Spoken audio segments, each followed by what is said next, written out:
जेव्हा पिकलं तेव्हा लुटलं, आता देणं घेणं फिटलं. रविकांत तुपकरांचं वक्तव्य. रविकांत तुपकरांचे राज्य सरकारवर ताशेरे. शेतकऱ्यांवर झालेलं कर्ज हे सरकारच्या धोरणाचा परिणाम.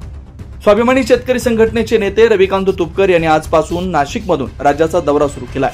यावेळी त्यांनी माध्यमांशी संवाद साधताना राज्य सरकारच्या धोरणाचा परिणाम म्हणून आमच्यावर कर्ज झालं, जेव्हा पिकलं तेव्हा लुटलं, आता देणं घेणं फिटलं असल्याचं सांगत राज्य सरकारवर ताशेरे ओढले. हे बघा, शेतकऱ्यांनी कर्ज थकवलं म्हणजे आम्ही काही अमेरिका जपानमध्ये प्लॉट घेतलेले नाही, आम्ही काही बंगले बांधलेले नाही, आम्ही काही हायवेला लागून समृद्धीच्या बाजूला जमिनी घेतल्या नाही, आम्ही काही तो आता शक्तीपीठ महामार्गाच्या बाजूला नेत्यांसारख्या जमिनी खरेदी केल्या नाही. आम्ही आमच्या शेतकऱ्यांवर झालेलं कर्ज हे सरकारच्या धोरणाचा परिणाम आहे. तसेच नाशिक जिल्हा बँक शेतकऱ्यांच्या सातबाऱ्यावर नाव लावलंय. त्यापेक्षा ज्या पुढाऱ्यांनी कर्ज बुडवलं त्यांच्या प्रॉपर्टी जप्त करा आणि मग आमच्याकडे या, असं देखील यावेळी तुपकर यांनी सांगितलं. आणि सरकारने आम्हाला लुटलेलं आहे, त्याची लूट वापसी आम्ही मागतो आहे. आमच्या जेव्हा पिकलं तेव्हा लुटलं, आता देणं घेणं फिटलं. त्यामुळे सरकारचा 1 रुपया सुद्धा आम्ही देणं लागत नाही.